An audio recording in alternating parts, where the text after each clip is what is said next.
most embarrassing performance of the season, getting shut out by the expansion Kraken 3-0. We have our key takeaways from this game and why this team should be ashamed of themselves. We have our farm report email from a fan and a whole lot more coming up on today's Locked On Islanders podcast.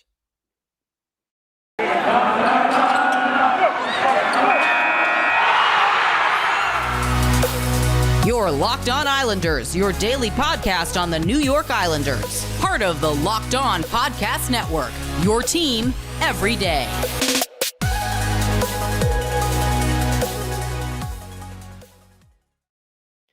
All right, everybody. Welcome to the Thursday edition of the Locked On Islanders podcast. So glad you could be with us today.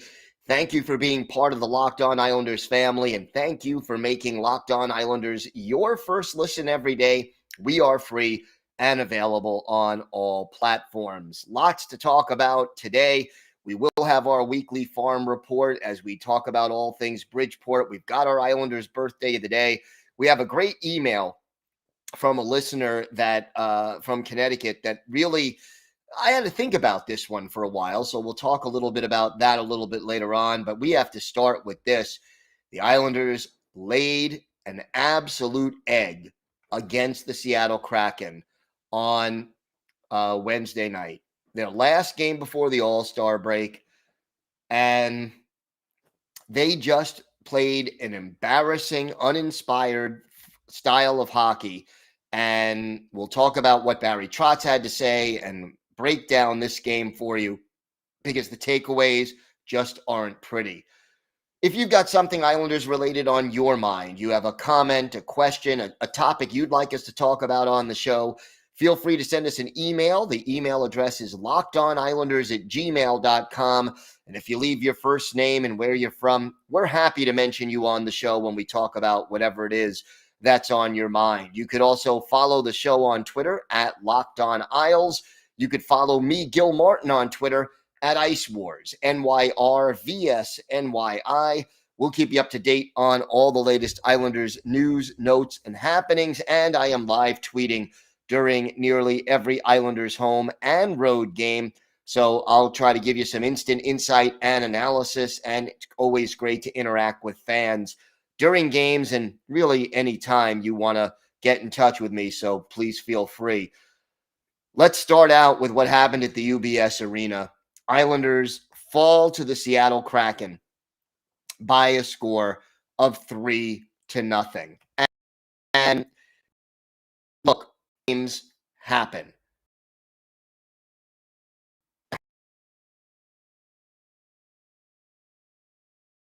At times, and your team is flat. And for the Islanders, it's their third game. I can tell you all those things, and yet you still understand that there are no excuses. The Islanders let Kraken dictate the tempo of this game.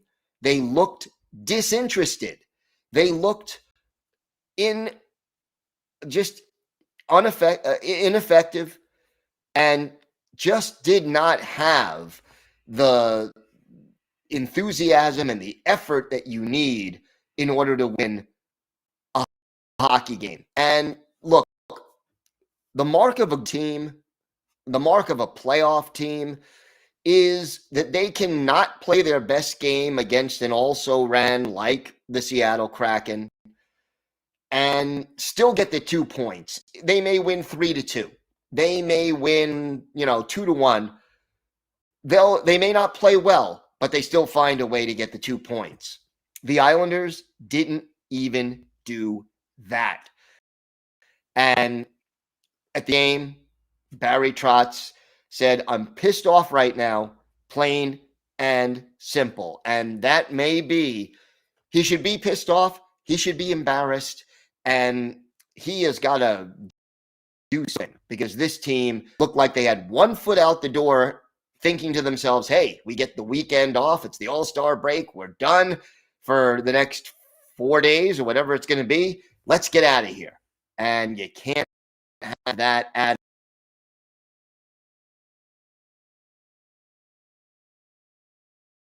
attitude game like that team at home. They're coming off a back-to-back. You're getting back into the playoff race. You're not getting with efforts like this. 19 shots on goal. This was in the game for the Islanders, and the first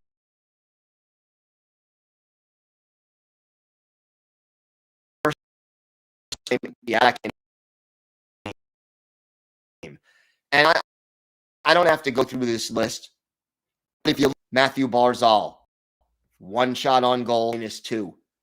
Anders Lee, 1 shot on goal. Josh Bailey, 0 shots on goal, -3. Anthony Beauvillier, -1. Kyle Palmieri, still, maybe you could say getting back in shape with on the ice. 1 minute, shot goal, -1. I can tell you right now, to give you some shots and produce some offense.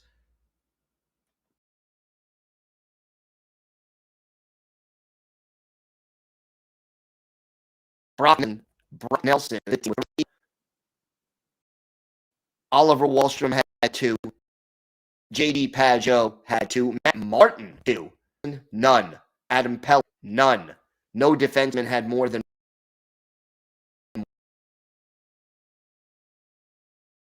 1. And even Cedars and 4. Clutterbuck, 4. Matt Martin, 3. 3 for Zach Parise. For Ryan Pulak. There was no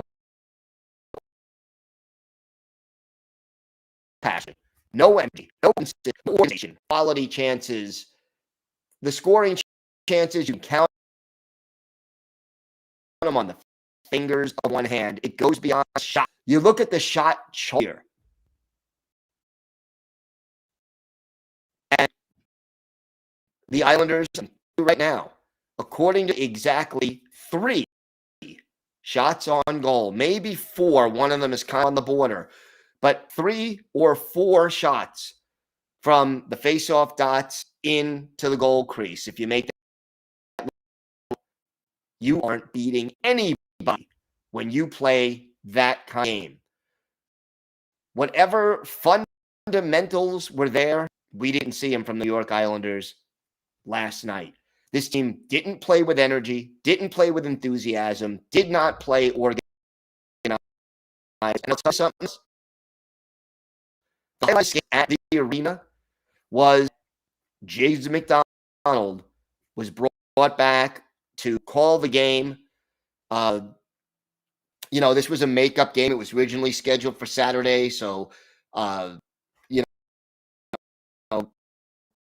Friday was supposed to be the All-Star break. So Jiggs comes in. Here, Jiggs still sounds excellent, but other than having Jiggs do the game with Butch, that was it. That was the highlight. And this team isn't going anywhere. Efforts like the one had against Seattle. They just aren't going anywhere. That even more. Semyon Varlamov, 30 shots against, 28 saves, 1 empty net goal. Varley played well enough to earn the win. Wasn't great, but gave up only 2 goals. Can't say that they were very soft. One of them was kind of soft. Okay, yeah, he could have. But give me something, some effort. Show me that you know that you got to put in effort to win games. You cannot expect New York to show up and beat. It works in the NHL. Even now, they're not talented enough to just show up and beat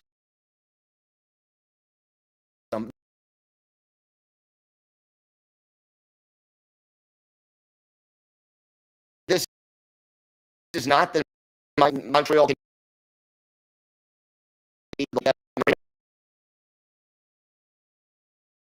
teams and great Oilers teams of the 80s of the or when we come back, we will have our fall report plus a question from a listener that again made me think a little bit.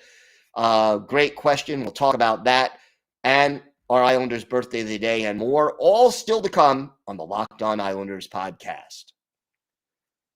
Today's episode is brought to you by BetOnline. BetOnline has you covered this season with more props, odds, and lines than ever before as football continues its march through the playoffs right to the big game in a couple of weeks. BetOnline.net remains the best spot for all your sports scores, podcasts, and news this season. And it's not just football. BetOnline has up-to-the-minute info on pro and college hoops, NHL, boxing, UFC, along with live real-time updates of current games. Don't wait to take advantage of all the new amazing offers available for the 2022 season. BetOnline, where the game starts. All right, before we get to the farm report, I wanted to talk about this email. This one is from Max in Stamford, Connecticut.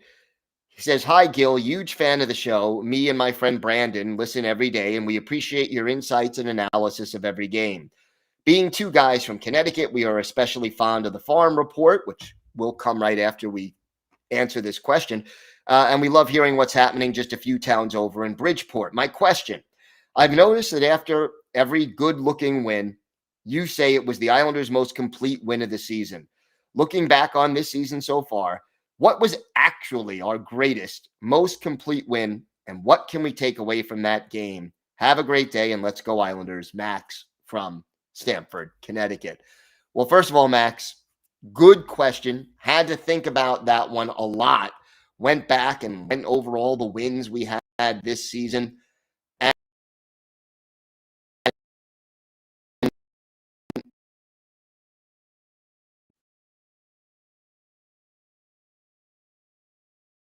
This was a tough one. That kind of the complete win statement, so I'm going to try to modify that and not use it quite as. But you asked, so the answer, I think about it, and I'm going to go back to an early season game where the Islanders beat the Vegas Golden Knights. This is the 6th game of the season. Islanders 2, Golden Knights nothing in Vegas. And the reason that this was the most complete game in my mind is that it had sort of all the elements of a good Islanders performance. Yes, they let up 40 shots and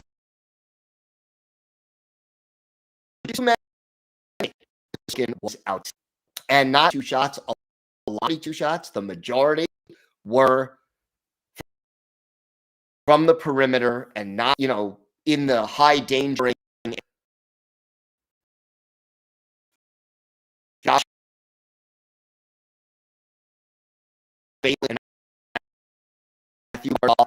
And I read this game style, the lineup, and you had Pulak, Mayfield, Green, Jackson on defense. Those are the guys that want your starting 6. Everybody in this lineup, to me, you had 18 players you wanted out there. And everyone was healthy, and everyone was sort of playing their game. And you had contributions from the players you needed them from. Bailey stepping up with a goal and an assist. 4 shots on goal by Barzal. 4 shots on goal by Brock Nelson. Rolled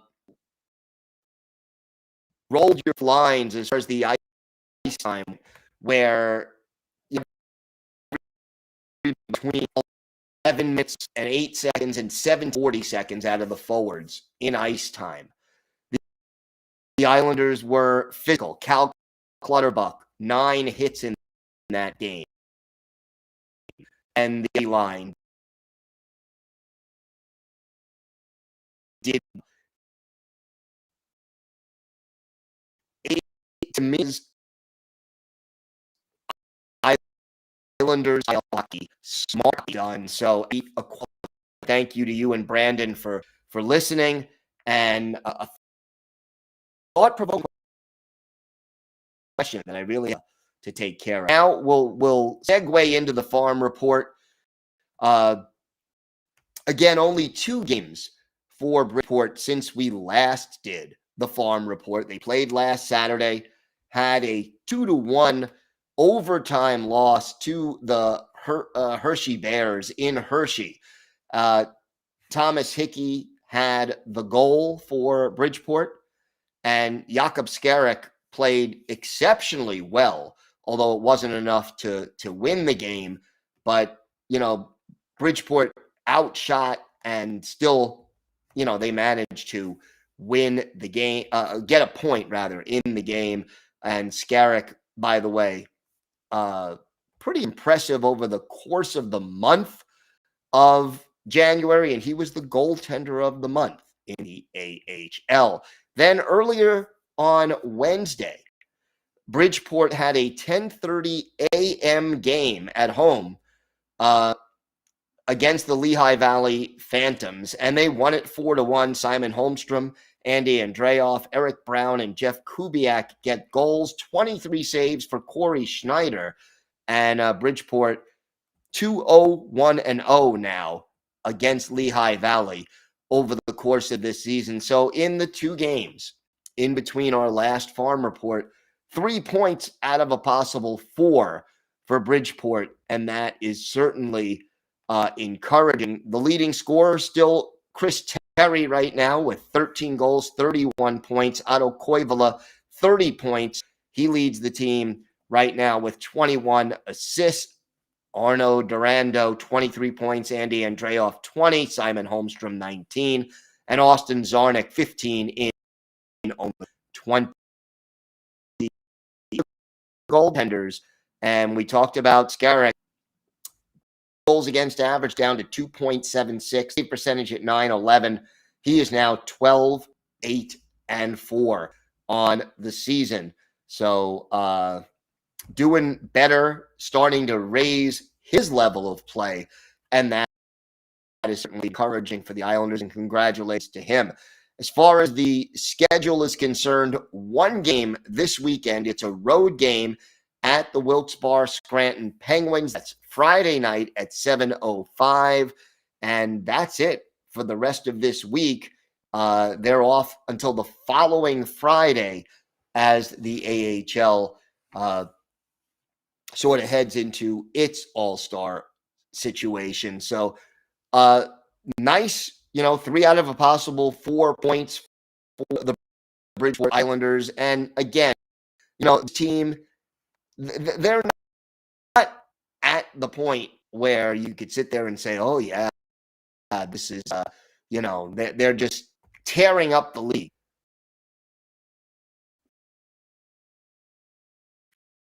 But you see them throughout the organization. So about you look at the standings, and Bridgeport, they do it on a point percentage basis now in the AHL.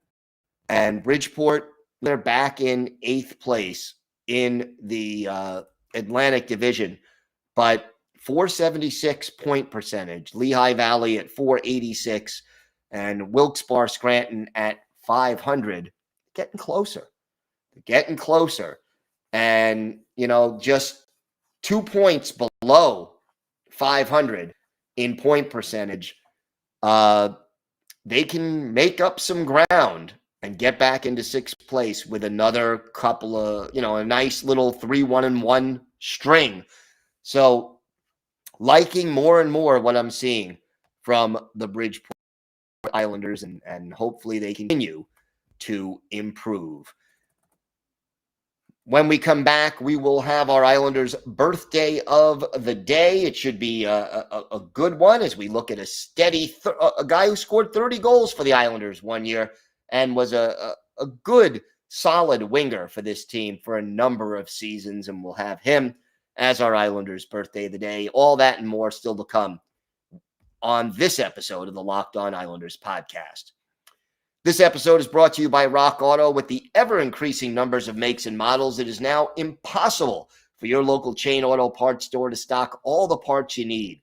So why endure often pointless and seemingly intimidating questions and wait while the person behind the counter orders the parts on their computer, choosing only the brand their warehouse happens to carry? You have computers with access to rockauto.com at home and in your pocket. You could save time and money when using Rock Auto. So why choose to spend 30, 50, even 100% more for the same parts from a chain store or car dealership? Rock Auto is a family business. They've been serving do-it-yourselfers for over 20 years, and their prices are reliably low for every customer. They have everything you could need: brake parts, tail lamps, motor oil, even a new carpet. So go to explore their easy-to-use website today and find the solution to your auto parts needs.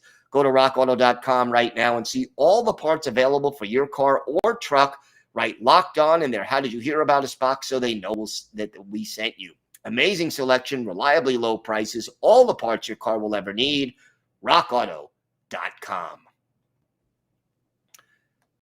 Now for our Islanders birthday of the day, and we're going to go back a few years on this one, as we always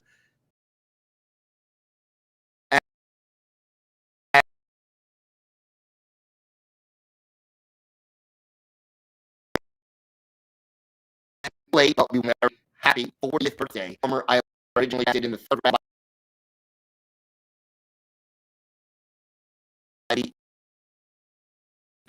Avalanche. The Soda native to St. Cloud debut with the Florida Panthers, then came to the Islanders for the 2000-2001 season. Had 17 goals, 37 games at the Isles, 30 goals in 6 games in 01-02. In 2002-2003, 2004-2005, 2003, 2004, 2005, 2006. 20 goals in each of the Kings late in the 05-06 season. Played leader for the Minnesota Wild, Dallas Stars, and Butler. His last Pro 2011 for Mark Parrish in his NHL career, 722 games, 216, 387 points, add 27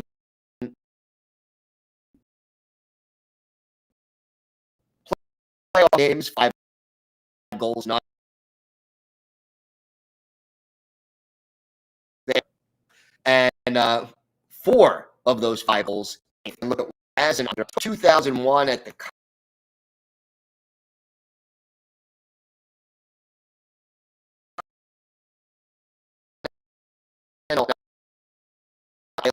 the Devils goaltender for the Islanders. Martin, Hall of Famer, is the goal for. Go on the power play. Jim McKenzie off for slashing in his first of the season, unassisted. Islanders are up 1, but the Devils bounce back. Jason Arnott, his first from that ties it at 1. And then Peter Sikora of New Jersey, his first of the year. Jason Arnott and Patrick Elias with the helpers at 13-13. After 2 periods, it's Islanders down 2-1, but they come back with a couple of power play goals in the second period. Alexei Yashin is second from Roman Hamrlik and Mariusz Cherkovsky at 4:43. And then our Islanders birthday of the day, Mark Parrish, his 6th on the power play from Oleg Kavasha and Roman Hamrlik at 7:29. And after 2 periods, Isles clinging to a 3-2 lead in that one. A fight in the second period, by the way, between Dave Scatcherd of the Islanders and Ken Danico of the Devils. Devils tie it 3-3 early in the third. Jason Arnott is second of the game, second of the season from Elias and Martin Brodeur at 4:39. We're all even at 3 apiece. But then Sean Bates, his second from Brad Isbister at 9:04, puts the Islanders up 4-3. Mark Parrish, our Islanders' birthday of the day, his 7th of the year, 2nd of the game from Sean Bates and Brad Isbister at 13:04. That puts the Isles up by a couple, but Peter Sikora gets New Jersey back to within one. Eliash and Arnott with the assist. And then with 2 seconds left in regulation, empty net and power play goal by Mark Parrish, our Islanders' birthday of the day. He completes the hat trick. Kenny Johnson, the only assist on that one. Islanders win their 4th straight game to start the season 4-0, and the New Jersey Devils by a score of 6-4. Garth Snow, 26 saves to earn the win. And as for Mark Parrish, our Islanders' birthday, 3 goals. He had 5 shots on goal, which tied him for the team lead, along with Roman Hamrlik and Alexei Yashin. And of course, he scored those 3 goals in just 14 minutes and 54 seconds of ice time, one of the few hat tricks that Parrish had with Parrish.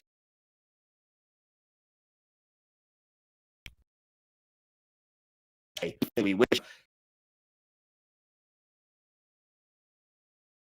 happy birthday, many happy more Parrish of the day. We've got to talk about on tomorrow's show. Unfortunately, most of it is not good to get to. As we've reached the end, there's a lot to discuss. I want to thank you for making Locked On experts covering the biggest stories around the NHL every Monday through Friday in less than 30 minutes. It's free and available wherever you get podcasts. Have a great day, everybody. Stay safe. Enjoy the All-Star break. And of course, let's go Islanders.